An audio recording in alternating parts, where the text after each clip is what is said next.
ಬಂದ್ಗಾಗಿ ಮಾನಕಾಪುರದಲ್ಲಿ ದಲಿತ ಮಹಿಳೆಯರು ಹಾಗೂ ಗ್ರಾಮಸ್ಥರಿಂದ ಗ್ರಾಮ ಪಂಚಾಯಿತಿ ಎದುರು ಮುಷ್ಕರ.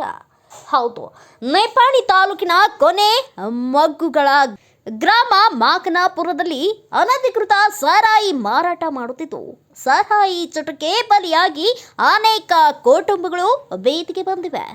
ಗ್ರಾಮದಲ್ಲಿ ಯುವಕರು ಸಾರಾಯಿ ವ್ಯಸನಕ್ಕೆ ಬಲಿಯಾಗುತ್ತಿದ್ದಾರೆ. ಅಕ್ರಮ ಸಾರಾಯಿ ಮಾರಾಟವನ್ನ ನಿಲ್ಲಿಸಬೇಕು ಎಂದು ಆಗ್ರಹಿಸಿ 4 ಬಾರಿ ಗ್ರಾಮ ಪಂಚಾಯಿತಿಗೆ ವಿನಂತಿ ಸಲ್ಲಿಸಿದ್ರು.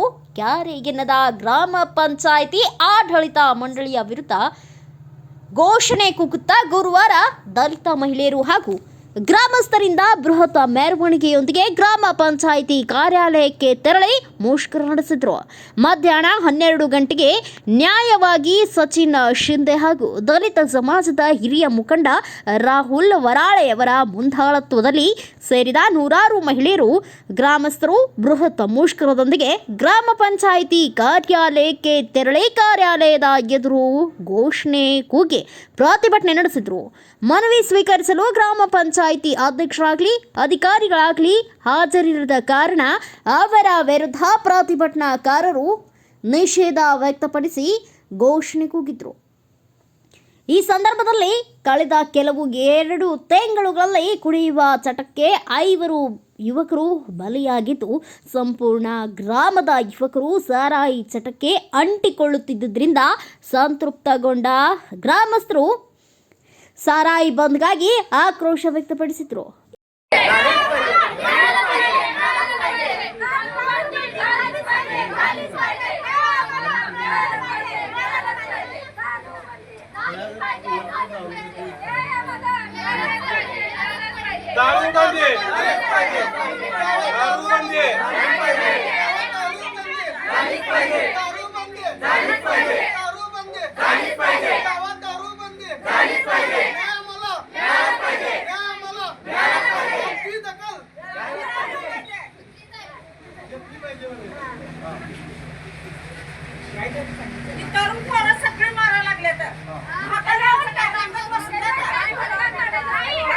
धंदा चालू आहे त्यापैकी त्या शेजारच्या लोकांनी आता ते सलमावरे आल्या होत्या, ते बायका घेऊन आल्या होत्या पंचायतमध्ये. त्या दिवशी आम्ही वर पोलीस स्टेशनला वगैरे सगळ्या गोष्टी कळवल्या. त्यांनी येतो म्हणून सांगितलं आणि ते आता आलं नाही, तर त्यावर त्याची काही कारवाई झाली नाही. आणि आता जो काय हा मोठा मोर्चा आलेला आहे, त्या मोर्चाचा आम्ही चांगल्या पद्धतीचा विचार करून ती जी विकृती जी काय समाजामध्ये आता विकृती दारू पिण्याची विकृती निर्माण झाल्या, त्याबाबतीत अगदी ठोस पावलं आम्ही उचलतो. चेअरमनला घेऊन आता आणि आम्ही सदस्य घेऊन, आणि ज्यावेळा या गावामध्ये संविधान रथ आला त्यावेळा परत तुम्ही इथं हे घ्यावं लागलं आपल्याला. तर आम्ही या ठिकाणी, मी असू दे, जयपाल चौले, युनुस मुल्ला, आम्ही स्वतः त्या ठिकाणी, बाकी सदस्य कोण नव्हते, तर आम्ही स्वतःहून हजर राहतो. कारण का आम्हाला संविधान म्हणजे काय माहीत आहे, बाबासाहेबांनी काय केलं समाजासाठी, सर्व समाजासाठी, या पद्धतीचं आम्ही जाणीव सगळ्या जे काही कार्यक्रमाला मी तर आवर्जून अगदी हजर असतो. आणि आता जे काय तिने बोललो, वराळे साहेबांनी बोललं, वकील साहेबांनी बोललं, बरोबर ज्या ठिकाणी हे सदस्य असून दे किंवा क्लार्क असून दे, पेडो असून दे, चांगल्या पद्धतीचं त्याचं कामाचं कुठलंही नियोजन चांगलं नाही आहे. आज गावामध्ये ज्यावेळा मिटिंग झाली त्यावेळा आम्ही 4-5 सदस्यांनी जयपाल चौगले असून देत, युनुस मुल्ला असून देत, आम्ही सांगितलं की बाबा पावसाळा चालू आहे आणि गावच्या कचऱ्याचं नियोजन करा, गटारीचं नियोजन करा, पाणी नियोजन करा. पंचायतीमध्ये लोक येतात, तिथे कायमचा एक क्लार्क तुमचा असला पाहिजे. अशी कुठली बेकायदेशीर कामासाठी येतात त्यांचं काम झालं पाहिजे. या पद्धतीने आम्ही त्यामध्ये आम्ही प्रमोद वगैरे आम्ही सगळं तिथं मांडलेलं आहे. आणि आता आम्ही सरपंचला बोलवून घेऊन या बाबतीत आता ते चांगली ठोस पावलं घेऊन तिथं काय नोटीस वगैरे काय लावणार नाही, तिथं बोलवून घेऊन आम्ही नोटीस आता बाद झाला. त्याला मी सांगतो, विनंत्या करायचा बाद झाला. आज दारू दुकान आजपासून दारू विक्री बंद नाही झाली तर ती जबाबदारी बंदीसाठी आम्ही निवेदन द्यायला इथे येणार आहे. इथं तुमच्या ग्रामपंचायत अधिकारी पण उपलब्ध नाहीत आणि सरपंच पण उपलब्ध नाही. हा प्रश्न काय फक्त एका वैयक्तिक बौद्ध समाजाचा प्रश्न नाही, हा संपूर्ण गावचा प्रश्न आहे. त्याच्यामुळे संपूर्ण गावानं जर याच्यावर योग्य ती कारवाई केली तर तात्काळ जे काही सरकारमध्ये देशी दारू दुकान नाही, महाराष्ट्रातनं दारू आणून अशा पद्धतीने इथं कुठेतरी विकायचं आणि लोकांचं कुटुंब उद्ध्वस्त करायचं हे काम गेली 15-20 वर्ष चालू आहे. आणि ह्याच्या अगोदरपासून आम्ही बऱ्याच वेळा आंदोलन केलं आहे. गावातला मी देशी सरकार आणि नानासने माहीत आहे देशी सरकारमाने देशी दारू दुकानं मी बंद केली आणि बेकायदेशीर दारू दुकान जर तुम्ही मनावर घेतलं तर ते आजच्याच बंद होऊ शकते. आमची तुम्हाला विनंती आहे ग्रामपंचायत सदस्यांना इथं जे आता उपलब्ध असतील त्यांनी तात्काळ आमचं निवेदन स्वीकारावं, आजच्याच त्यांना नोटीस काढावी आणि भले जर त्यांची जाऊन त्याच्या दारावर नोटीस चिकटवावी ती आणि इथून पुढे उद्यापासून जर त्यांनी अशा पद्धतीने दारू विक्री बेकायदेशीर पण चालू केली तर ग्रामपंचायतनं आणि सदस्यांनी ग्रामप्रशासन अधिकाऱ्यांनी तात्काळ त्याच्यावर कायदेशीर कारवाई करावी ही आमची या ठिकाणी विनंती आहे. आणि आता मी सरपंचशी बोललोय, सरपंचांना सांगितले की तुम्ही निवेदन द्या, आजच्या तासाभरामध्ये त्यांच्या दारावर आम्ही ती नोटीस सध्याची नोटीस आम्ही चिकटवतो आणि आजच्याच कारवाई करतो, केसानं बोलून घेतो. आज उद्या आम्हाला 2 दिवसामध्ये त्याचा रिझल्ट नाही आला तर आम्ही कायदा हातात घेणार, भविष्यामध्ये त्याची काय जबाबदारी ती ग्रामपंचायत निस्तरायची. कारण हा विषय फक्त एका जातीपुरता मर्यादित नसून संपूर्ण गावचा विषय राहिलेला आहे. त्यामुळं सरपंच आणि गावच्या सदस्यांचं पहिलं कर्तव्य आहे की गावात जे 2 नंबर चालते, जे बेकायदेशीर चालते त्याला आळा घालणं हे तुमचं पहिलं कर्तव्य आहे. गावातल्या काही सुविधा करण्यापेक्षा गावातली तरुण मुलं व्यसनाच्या आहारी चालल्यात, त्यांना कसं त्यातलं बाहेर काढायचं हे पहिलं ग्रामपंचायतचं काम आहे.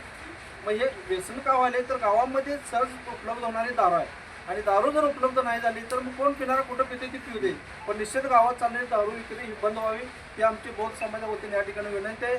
आणि हे जर आता तुम्ही तात्काळ नाही केलं तर येणाऱ्या काळामध्ये भविष्यामध्ये इथं आंदोलन करू किंवा उपोषण किंवा त्याचं बंद करायला तुम्ही लिडरशिप करा. आम्ही सगळे होतो ते दुकान उद्ध्वस्त करून टाकू आत्ता.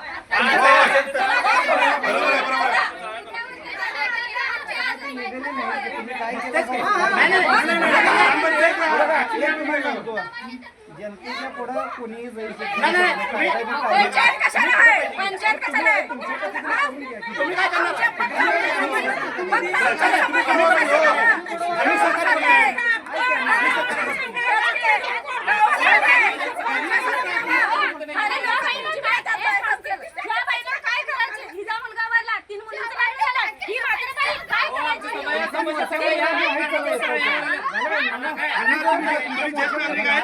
आम्ही तुमच्या पाठीमागे येतो.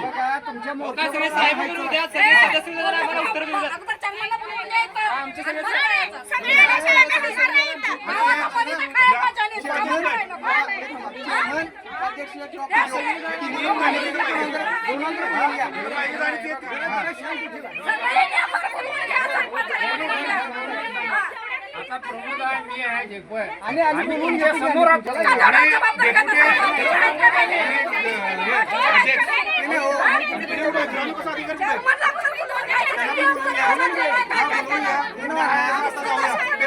दुकान आहे आणि त्याच्यामुळे आता करायला काही अडचण नाही आहे.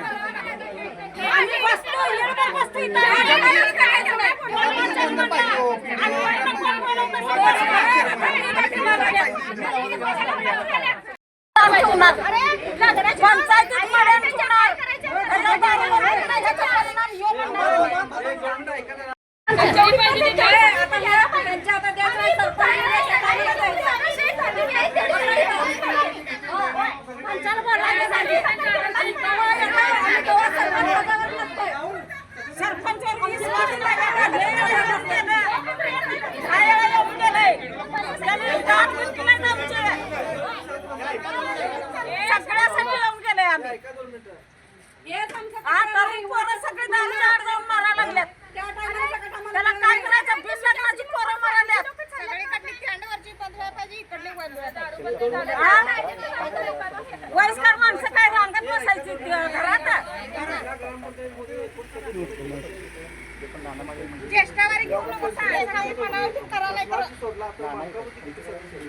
क्षेत्राला हा 4था अर्ज आहे ग्रामपंचायतीला. ग्रामपंचायतीच्यावर काय ऍक्शन घेतली? उदाहरणार्थ त्या जिथं दारू विकते आहे तिथील शेजारी लोकांनी अर्ज दिला होता, त्या अर्जाची काय तुम्ही दखल घेतला? गाव पातळीवर जे दारू दुकान असेल किंवा गांजा विक्री गावात चालू आहे. 14 रुपयाला एक गोळी मिळते.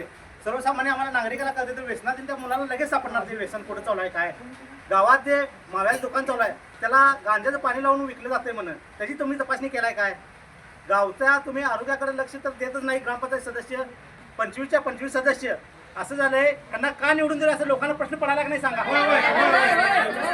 त्याला जबाबदार कोण?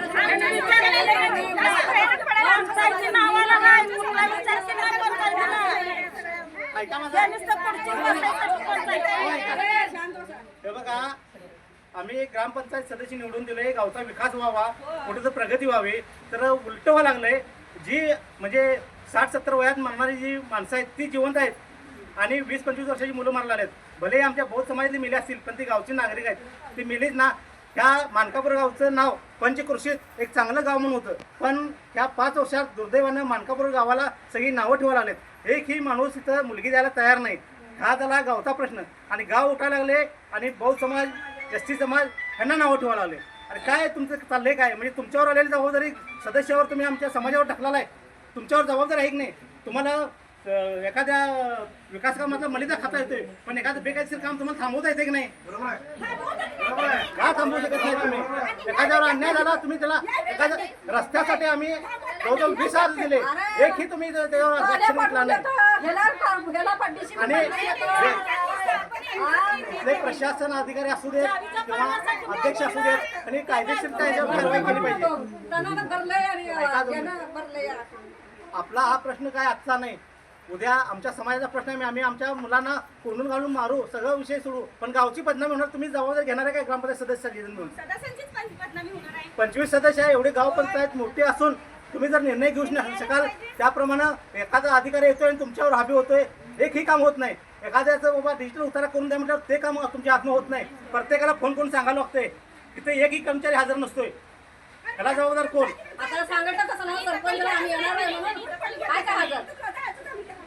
त्याला जबाबदारी आता इथं जयकवाड नाहीत किंवा नानामाळे आहेत, प्रमोद सेवाळे आपल्या नेतृत्वाखाली त्यांचे आले. आम्ही ह्या दोघांनी 6-25 जणांनी जबाबदारी घेऊन जर आम्हाला जबाबदारी असेल, आजच्याच जर निकाल लावत असतील तर आम्ही ते मान्य करू. नसेल तुमच्या हातनं होत नसेल तर तसं सांगा, तसं लिहून द्या ग्रामपंचायतीतून, की आम्हाला हे करता येत नाही. तुम्ही आता तुम्ही जर दोघं जबाबदार आहे, आमच्या हातात आम्हाला लिहून द्या, आम्ही पुढची कारवाई करू. काय करायची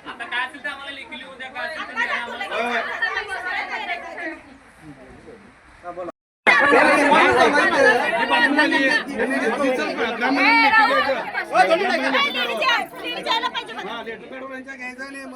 बत्ता आलाय, फोन आला की लगेच सगळे येतात.